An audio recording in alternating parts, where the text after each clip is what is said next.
అందరికీ praise the lord. ఈరోజు నేను మీతో నా చిన్న సాక్ష్యాన్ని పంచుకోవాలనుకుంటున్నాను. ఒక 3 వీక్స్ బ్యాక్ అంటే ఫిబ్రవరి 2 నాకు నేను మా బాబు కార్లో వెళ్తుంటే ఒక చిన్న యాక్సిడెంట్ అయింది. అసలు నేను ఈరోజు బ్రతుకున్నానంటే అది దేవుని కృప. ఫిజికల్గానే కాదు, స్పిరిచువల్గా కూడా నేను ఈరోజు బతికున్నాను దేవుని వల్ల. So first of all I introduce my self.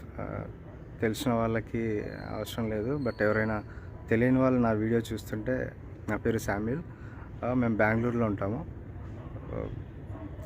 నాకు పెళ్ళయింది, 2 పిల్లలు. ఫస్ట్ బాబు 3 years old. తర్వాత రీసెంట్గా జనవరిలో పాప పుట్టింది మళ్ళీ. సో పాప పుట్టిన 20 daysకి తనకు చిన్న ఇన్ఫెక్షన్ ఉంటే హాస్పిటల్లో అడ్మిట్ చేయాల్సి వచ్చింది. సో అక్కడే హాస్పిటల్లోనే 1 week to 10 days ఉండాల్సి వచ్చింది. సో 2-3 daysకి ఒకసారి ఇంటికి వచ్చి ఫ్రెష్ అప్ అవ్వడం, అక్కడే పడుకోవడం ఇలా చేసాము. అయితే ఫిబ్రవరి 2 నైట్ నెక్స్ట్ డే కొంచెం ఆఫీస్కి వెళ్ళే పని ఉందని చెప్పి ఇంట్లో పడుకుంటే కొంచెం రెస్ట్ ఉంటుంది అని నేను మా బాబు నైట్ 10 o'clock హాస్పిటల్ నుంచి ఇంటికి వస్తున్నాము. బ్యాప్టిస్ట్ హాస్పిటల్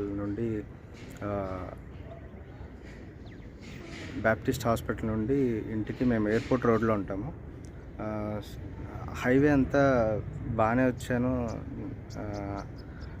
ఎలాంటి ప్రాబ్లం లేకుండా. బట్ ఆల్మోస్ట్ మా ఇంటి దగ్గర సర్వీస్ రోడ్ తీసుకునేటప్పుడు ఇండికేటర్ వేసుకొని సర్వీస్ రోడ్ తీసుకున్నాను.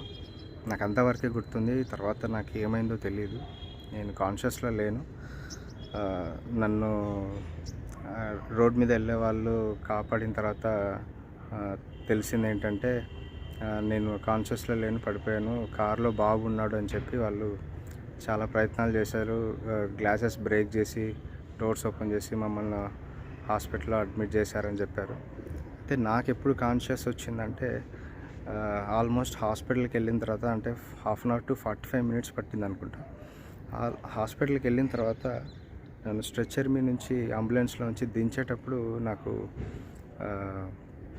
కొంచెం, అది కూడా పార్షియల్ కాన్షియస్ అంతే. నాకు ఎదురుగా నాకు ఆపోజిట్ కార్లో ఉన్న పర్సన్ ఫేస్, ఆ బ్లడ్తో ఉన్న ఫేస్ కనిపిస్తుంది. నాకు భయం స్టార్ట్ అయిపోయింది. అసలు ఎక్కడున్నానో అర్థం కావట్లేదు. ఒకవైపు కార్లో మా బాబు గుర్తొస్తున్నాడు. స్ట్రెచ్చర్ నుంచి అంబులెన్స్ నుంచి దించాక మా బాబుని అడిగాను చాలాసార్లు, మా బాబు ఎక్కడ ఉండాలి అని. నాకు చూపించారు, బాబు బాగానే ఉన్నాడు. సో నన్ను లోపల తీసుకెళ్ళి ట్రీట్మెంట్ స్టార్ట్ చేశారు. నాకు ఒక పక్క చాలా భయం స్టార్ట్ అయింది. అసలు నేను బతుకుతానో లేదో, చనిపోతానేమో అనే అంత భయం స్టార్ట్ అయిపోయింది. ఎందుకంటే నా బ్రెయిన్, నా హెడ్ ఎలా ఉందంటే, ఎవరైనా గట్టిగా ఒక ఐరన్ రాడ్ తీసుకొని కొడితే ఎంత ఉంటుందో అలా ఉంది. మొత్తం బ్లాంక్ అయిపోయింది. ఇంకా చెస్ట్ అయితే నేను చేసిన మిస్టేక్ ఏంటంటే, నేను సీట్ బెల్ట్ పెట్టుకోలేదు. మేబీ స్టీరింగ్ బాగా గుద్దుకున్నట్లుంది. సో చెస్ట్ చాలా పెయిన్ వస్తుంది. అసలు బాడీని కదిలించలేకపోతున్నాను. నేను అనుకున్నాను కాసేపట్లో చనిపోతానేమో, ఉండనేమో అని. యాజ్ ఏ క్రిస్టియన్ ఇంకా నేను అనుకున్నది ఒకటే, నేను చనిపోతే ఎలా, నా ఫ్యామిలీ ఎలా, రీసెంట్గానే పాప పుట్టింది, అనాథలు అయిపోతారు నా వైఫ్. సో ఇవన్నీ మైండ్లో తిరుగుతూ ఉన్నాయి. సో దేవుణ్ణి ఒకటే ప్రేయర్ చేసుకున్నాను, నేను బ్రతికితే నేను ఇంతకు ముందులా కాకుండా ఇప్పటి నుంచి చాలా భయభక్తులతోటి నీకోసం జీవిస్తాను ప్రభువా అని చాలా గట్టిగా ప్రేయర్ చేసుకున్నాను. ఎవరైనా ఆ టైంలో దేవుణ్ణే ప్రార్థిస్తారు. బట్ చనిపోతే నేను పరలోకం వెళ్తానో లేదో నాకైతే గ్యారంటీ లేదు. కానీ చనిపోతే మాత్రం నన్ను పరలోకం తీసుకెళ్ళు, బట్ నాకు వద్దు, నాకు ఇంకో ఛాన్స్ ఇవ్వు. నేను నా ఫ్యామిలీని వదులుకోదలుచుకోలేదు. అండ్ బతికిస్తే నీ కోసం జీవిస్తాను అని చెప్పి నేను మనసులో గట్టిగా ప్రేయర్ చేసుకున్నాను. ఇంకా నా ముందే ఏవో జరుగుతున్నాయి, నాకేం అర్థం కావట్లేదు. నర్సులు, డాక్టర్స్ వస్తున్నారు. కాసేపట్లో మా చర్చ్ మెంబర్స్ వచ్చారు, మా సిస్టర్ వచ్చింది. సో ఇలా నాకు కొంచెం ధైర్యం వచ్చింది.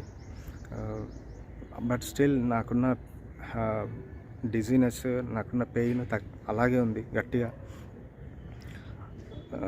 ఇంకా నాకు ట్రీట్మెంట్ ఇచ్చారు. ఏమైందో తెలియదు. నేను ఇంకా మత్తులోకి వెళ్ళిపోయి నిద్రపోయాను. లేచి చూస్తే మార్నింగ్ బతికే ఉన్నాను. మనసులో అనుకున్నాను, దేవుడా బతికే ఉన్నాను, నన్ను బ్రతికించినందుకు చాలా థ్యాంక్స్ అని చెప్పి. అప్పటికే మా పేరెంట్స్ ఆల్రెడీ పాప హాస్పిటల్లో ఉందని చూడడానికని ఆల్రెడీ జర్నీలో ఉన్నారు. వాళ్ళు జర్నీలో ఉన్నప్పుడే నా యాక్సిడెంట్ గురించి తెలిసింది. సో మార్నింగ్ అంతా వచ్చారు. ఇంకా ఆ రోజంతా బెడ్ మీద నేను ఒకటే ప్రేయర్ చేసుకున్నాను, నన్ను బ్రతికించారు, చాలా థ్యాంక్స్. మా బాబుని కూడా బ్రతికించారని చెప్పి. కాసేపు అయినాక డాక్టర్ రౌండ్స్లోకి వచ్చారు. ఆ ముందు నైట్ సిటీ స్కాన్, ఎక్స్రేస్ తీయాల్సినవన్నీ తీశారంట నాకు, మా బాబుకి. ఆ రిపోర్ట్స్ తీసుకొని వచ్చారు. సో చెప్పారు, మీ బాబుకైతే ఎలాంటి ప్రాబ్లం లేదు, ఎలాంటి ఫ్రాక్చర్స్ లేవు, ఎలాంటి బ్రెయిన్లో డ్యామేజ్ ఏదీ లేదు, అంతా క్లియర్. మీ బాబుని ఇంటికి తీసుకెళ్ళిపోవచ్చు. జస్ట్ డోర్ తగిలి చిన్న చెండులాగా కట్టింది అంతే. అది కూడా ఒక 2-3 days, 1 dayలో మానిపోయింది అది. అసలు బాగున్నాడు, ఏం కాలేదు. కానీ నాకు మాత్రం బ్రెయిన్లో బ్లీడింగ్ అయ్యి చిన్న క్లాట్ అయ్యింది అని చెప్పారు. సో దానికి ట్రీట్మెంట్ స్టార్ట్ చేస్తాము. ఎందుకంటే అది బ్లీడింగ్ ఎక్కువైనా కష్టమే, ఫిట్స్ రావచ్చు, ఇంకేమైనా జరగచ్చు, ఇంకా నీకు వామిటింగ్స్ కూడా స్టార్ట్ అవుతాయి, అలాంటి సిమ్టమ్స్ ఏమైనా ఉంటే చెప్పు అని డాక్టర్స్ చెప్పారు. నాకు ఇంకా భయం స్టార్ట్ అయింది. పొద్దున్న వరకు అయితే బ్రతికాను, మరి ఇంకా డాక్టర్స్ బ్లీడింగ్, క్లాట్ ఏమో చెప్పి వెళ్ళారు. నేను డే అంతా ప్రేయర్ చేసుకుంటున్నాను. కాసేపు అయిన తర్వాత కార్లో కొన్ని థింగ్స్ ఉన్నాయని చెప్పి మా చర్చ్ మేట్స్ వెళ్ళి వచ్చారు. ఆ కార్ని అంతవరకు నేను చూడలేదు, చూశాను అప్పుడు. ఫోటో తీసుకొచ్చారు, వీడియో తీసుకొచ్చారు. ఆ కార్ చూస్తే అసలు మొత్తం ఫుల్ డ్యామేజ్ అయిపోయింది. తర్వాత 2 ఎయిర్ బ్యాగ్స్ ఓపెన్ అయ్యాయి మా ఇద్దరికి. ఇంత డ్యామేజ్ అయిన కార్లో మాకు ఎలాంటి ఒక రక్తపు బొట్టు బయటికి రాలేదు, ఒక చిన్న ఎముక విరగలేదు. ఇంత సేఫ్గా మేము బయటికి వచ్చామంటే అసలు అది నాకు చాలా మిరాకిల్ అనిపించింది. ముఖ్యంగా మా బాబు 3 years old, వాడి ఎముకలు ఎంత, వాడి ప్రాణం ఎంత. బట్ వాడికైతే అసలు నాకు జరిగినంత డ్యామేజ్ కూడా జరగలేదు. చాలా సేఫ్గా బయటకు వచ్చాడు. నాకు చాలా సంతోషం అనిపించింది, ఏం కాలేదని చెప్పి.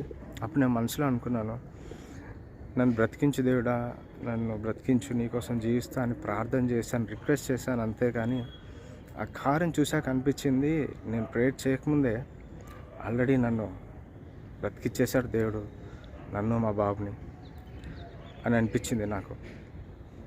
ఇంకా ఆ రోజు నైట్ అందరు వెళ్ళిపోయారు, కానీ మా ఫాదరు, మా మదర్ మాత్రం నాతోనే ఉన్నారు. కొంచెం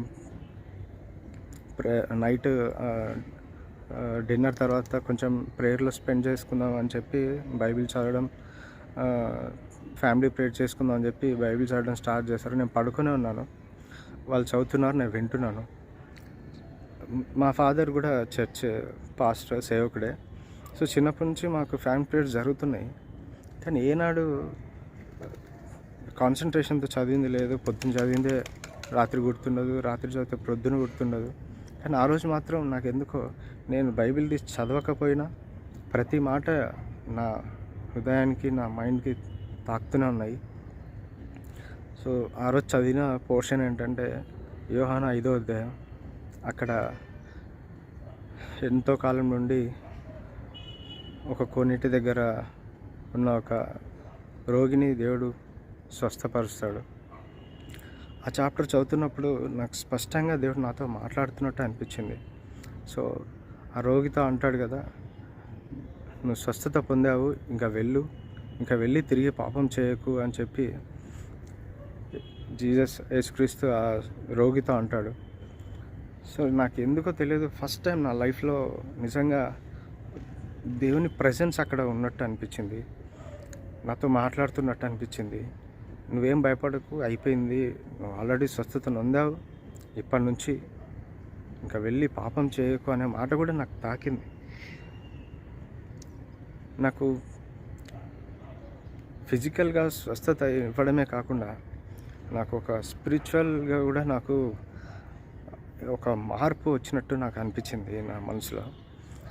నేను ఇంకా అనుకున్నాను, ఇంకా దేవుని కొరకే బ్రతకాలి, ఎందుకంటే ఇంత పెద్ద అపాయం నుంచి తప్పించాడు, మాకేం కాలేదు. మాకు ఆపోజిట్ కారులో ఉన్న డ్రైవర్, అతనికి తల పగిలి అతనికి 18 to 20 స్టిచెస్ పడ్డాయి, బట్ మాకిద్దరికి ఏం కాలేదు. అప్పుడు అనుకున్నాను, దేవుడా నాకు ఇచ్చిన మరొక లైఫ్, సెకండ్ లైఫ్ బట్టి నీకు ఎంతో స్తోత్రం ప్రభా. నిజంగా ఇప్పటి నుంచి నేను గట్టిగా తీర్మానం చేసుకుంటున్నాను, నీకోసం బ్రతకాలి, నీకు సాక్షిగా ఉండాలి అని చెప్పి. అలా ప్రతిదినం నేను దేవుడిని బెడ్ మీదే ఉండి దేవుడిని ప్రార్థించుకుంటూ వస్తున్నాను. 3 days హాస్పిటల్లోనే ఉన్నాము, తర్వాత డిశ్చార్జ్ చేశారు. ఇంటికి వచ్చాను. ఇంటికి వచ్చినా కూడా నాకు మనసులో అదే ప్రేయర్ చేసుకుంటున్నాను. కానీ ఎప్పుడైతే నేను నీ కొరకు ఉంటాను, సాక్షిగా ఉంటాను, నాకు ఛాన్స్ ఇచ్చిన స్తోత్రం అని ఒక దేవుణ్ణి ప్రార్థిస్తున్నాను, అప్పుడు నాకు ఒక ఇంటర్నల్ స్ట్రగుల్ స్టార్ట్ అయింది. ఇంకొక వైపు నుండి ఒక వాయిస్ ఏంటంటే, నీ లైఫ్లో జరిగిన సిచ్యువేషన్స్లో ఇదొక సిచ్యువేషన్ అంతే, కాకపోతే ఇది కొంచెం పెద్దది, ఏదో ఎయిర్ బ్యాగ్స్ ఓపెన్ అవ్వడం వల్ల మీరిద్దరు సేవ్ అయ్యారు అంతే. దానికే నువ్వు ఇంత పెద్ద పెద్ద డెసిషన్స్ ఎందుకు? సేవ లేకుంటే దేవుడికి నమ్మకము, అది ఇది అని పెద్ద పెద్ద మాటలు మాట్లాడుతున్నావు. కొన్ని రోజులు ఉంటే అంతా సర్దుకుంటుంది, మళ్ళీ నీ లైఫ్ నార్మల్ అయిపోద్ది. So don't think so much అని చెప్పి నాకు మళ్ళీ ఇంకొక వాయిస్ నా మనసులో వస్తుంది. కానీ ఇంకొక పక్కనేమో దేవుడు లేదు, నువ్వు ప్రేయర్ చేయకముందే నిన్ను ఆల్రెడీ దేవుడు బ్రతికించాడు. దేవుడు నీ పట్ల ఒక పర్పస్ కలిగి ఉన్నాడు, ఒక ఉద్దేశంతోనే దేవుడు నేను బ్రతికించాడు, అది మర్చిపోకు, దేవునికి కృతజ్ఞుడు అయి ఉండు అని చెప్పి ఒకవైపు వాయిస్ వస్తుంది. నేను ఇంకో వైపు నుంచి వచ్చే వాయిస్కి అసలు లొంగలేదు. నేను గట్టిగా నా నిర్ణయం మీద చాలా గట్టిగా ఉన్నాను. ఇంకా ఇప్పటి నుంచి దేవుని కోసం బతకాలి, పాత జీవితాన్ని వదిలిపెట్టాలి, దేవునికి ఇంకా దగ్గరగా అవ్వాలి అని చెప్పి. అంటే చిన్నప్పటి నుంచి క్రిస్టియన్ ఫ్యామిలీలో పెరగడం వల్ల భక్తి అయితే ఉంది, ప్రతి సండే వెళ్తాము, చర్చ్లో వాడబడతాము, పనులు చేస్తాము, ఇన్స్ట్రుమెంట్స్ ప్లే చేస్తాము, అవసరమైతే పాటలు కూడా పాడతాము. కానీ నిజమైన మార్పు, దేవునికి దగ్గర అవ్వాలి, ఇంకా ఇంకా దేవుని సేవలో వాడబడాలి అనేది లేదు. ఏదో పైకి భౌతికంగా మాత్రం ఏదో దేవుని సన్నిధిలో ఉంటున్నాం తప్ప మనస్ఫూర్తిగా అయితే దేవునికి దగ్గరలో లేము, నా పర్సనల్గా అయితే. సో అందుకోసం ఇంకా నేను అనుకున్నాను, నాకు దేవుడు ఏ ఉద్దేశంతో బ్రతికించాడో నాకు తెలియదు, పర్పస్తో బ్రతికించాడో నాకు తెలియదు. బ్రతికించడం అయితే బ్రతికించాడు అంత పెద్ద అపాయం నుండి. సో అట్లీస్ట్ దానికైనా నేను మిగిలిన జీవితం అంతా కృతజ్ఞుడై జీవించాలని నేను నిర్ణయం తీసుకున్నాను. అయితే ఇంకా ఆ రోజు నుంచి దేవుడు ప్రతి విషయంలో ప్రతి సందర్భంలో నాతో దేవుడు మాట్లాడుతూ వస్తున్నాడు. మళ్ళీ ఇంటికి వచ్చాక కూడా ఫ్యామిలీ ప్రేయర్ చేసుకున్నప్పుడు ఒకరోజు యోహాను 9వ అధ్యాయం, జాన్ 9th చాప్టర్ మేము చదువుతున్నాము. అక్కడ కూడా ఒక గుడ్డివాడిని జీసస్ స్వస్థపరుస్తాడు. సో కొంతమంది అప్పుడు జీసస్ని అడుగుతారు, వీడు గుడ్డివాడై పుట్టుటకు కారణం వీడు చేసిన పాపమా లేదంటే వీళ్ళ తల్లిదండ్రులు చేసిన పాపమా అని. అప్పుడు దేవుడు చెప్తాడు, ఎవరు చేసిన పాపం కాదు, దేవుని యొక్క గొప్ప క్రియలు వీని పట్ల కనపరచుటకే వీడు గుడ్డివాడుగా పుట్టినాడని ఆ వాక్యం చదువుతున్నప్పుడు నాకు అనిపించింది, యాక్సిడెంట్ జరగడమేమో, మేము బాగుపడ్డమేమో, ఇవన్నీ నిజంగా నాలో ఒక మార్పు రావడానికే, లేదంటే నా నుంచి దేవుని యొక్క అద్భుత కార్యం కనపరుచుకున్నటకే ఈ యాక్సిడెంట్ జరిగింది అని నేను మనసులో అనుకున్నాను. ఇలా ప్రతిరోజు ప్రతి వాక్యంతో నన్ను దేవుడు ఆదరిస్తున్నాను, దేవుడు మాట్లాడుతూనే ఉన్నాడు. అదే నా నా నా జీవితంలో లైఫ్ నార్మల్గానే ఉండాలి అనుకున్నప్పుడు ఈ యాక్సిడెంట్ జరగడం ఎందుకు, ఇంత పెద్ద యాక్సిడెంట్ నుంచి నన్ను కాపాడడం ఎందుకు, నా బాబుని కూడా నన్ను కూడా కాపాడడం ఎందుకు, నిజంగానే నాలో ఒక మార్పు తేవడానికి, లేదంటే దేవుడు నా పట్ల ఒక ఉద్దేశం కలిగి ఉన్నాడు నిజంగా అనే ఒక నమ్మకం నాకు వచ్చింది. సో నా నా నా నిర్ణయం ఇంకా స్ట్రాంగ్ అయింది. సో దేవుని సేవలో వాడబడాలి, దేవుని కొరకై జీవించాలి అని. సో నా స్పిరిచువల్ జర్నీ కొరకు మీరందరూ ప్రేర్ చేయండి. నాలాగా మీరు కూడా ఎంతో గొప్ప ప్రమాదం నుండి బయటపడ్డారేమో, లేదంటే చాలా గొప్ప వ్యాధి నుండి బయటపడ్డారేమో. మీరు కూడా ఒకసారి ప్రశ్నించుకోండి. సేవ అవన్నీ కాకపోయినా కనీసం దేవుడు మిమ్మల్ని బ్రతికించాడు, దేవుడు సెకండ్ ఛాన్స్ ఇచ్చాడు అని మీకు అనిపిస్తే కనీసం ఇప్పటి నుండైనా ఆయనకు కొంచెం ప్రియారిటీ ఇచ్చి ఇంకా దేవునికి దగ్గరగా జీవించాలని మీరు కూడా ప్రేయర్ చేసుకోండి. నాకైతే నిజమైన మార్పు నాకు వచ్చింది, అది నేను గట్టిగా చెప్పగలుగుతున్నాను.